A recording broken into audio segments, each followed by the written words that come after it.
चलो दोस्तों, आज हम बात करेंगे रवीन्द्रनाथ टैगोर जी की एक बहुत ही खूबसूरत कविता के बारे में।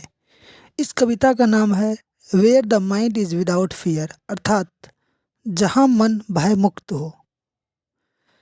क्या आप जानते हैं कि इस कविता के लिए टैगोर जी को नोबेल पुरस्कार मिला था? सबसे पहले यह कविता किस बारे में है?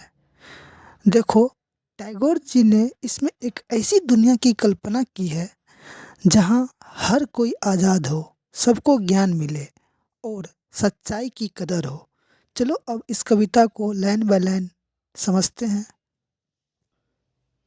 Where the mind is without fear and the head is held high, जहाँ मन भय मुक्त हो और सिर ऊंचा हो, यानी ऐसी दुनिया जहाँ कोई डरे नहीं और सब अपने आप पर गर्व करे। वेयर नॉलेज इज फ्री, जहाँ ज्ञान मुक्त हो, मतलब सबको पढ़ने लिखने का मौका मिले, चाहे वो अमीर हो या गरीब।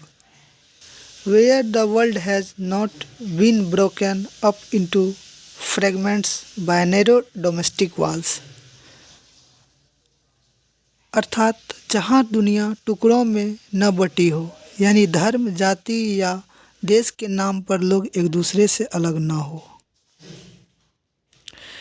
Where words come out from the depth of truth, जहाँ शब्द सच्चाई की गहराई से निकले, मतलब लोग दिल से सच बोले, झूठ या धोखा न हो।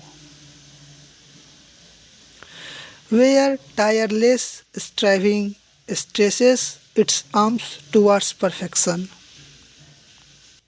जहाँ थकाहीन प्रयास पूर्णता की ओर बढ़ता हो, यानी हर कोई अपने सपनों को पूरा करने के लिए मेहनत करता हो। Where the clear stream of reason has not lost its way, जहाँ तर्क की साफ धारा पुरानी रीतियों की रेत में न खो जाए, मतलब लोग पुरानी सोच में न फंसे, नए विचारों को अपनाएं। Into the dreary desert sand of dead habit, where the mind is led forward by thee, जहाँ तू मन को आगे बढ़ाए नए विचारों और कार्यों की ओर। यहाँ टैगोर जी ईश्वर से प्रार्थना कर रहे हैं कि वो हमें एक नए विचारों की ओर ले जाए।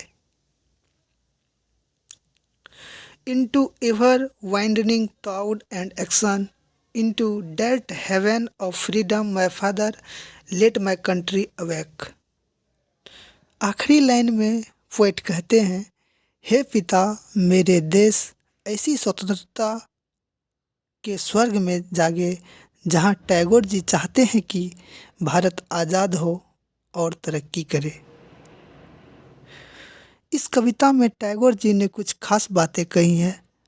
आज़ादी और स्वतंत्रता, एकता और भाईचारा, ज्ञान और सच्चाई की अहमियत, तर्क और बुद्धि का इस्तेमाल, लगातार मेहनत और सुधार।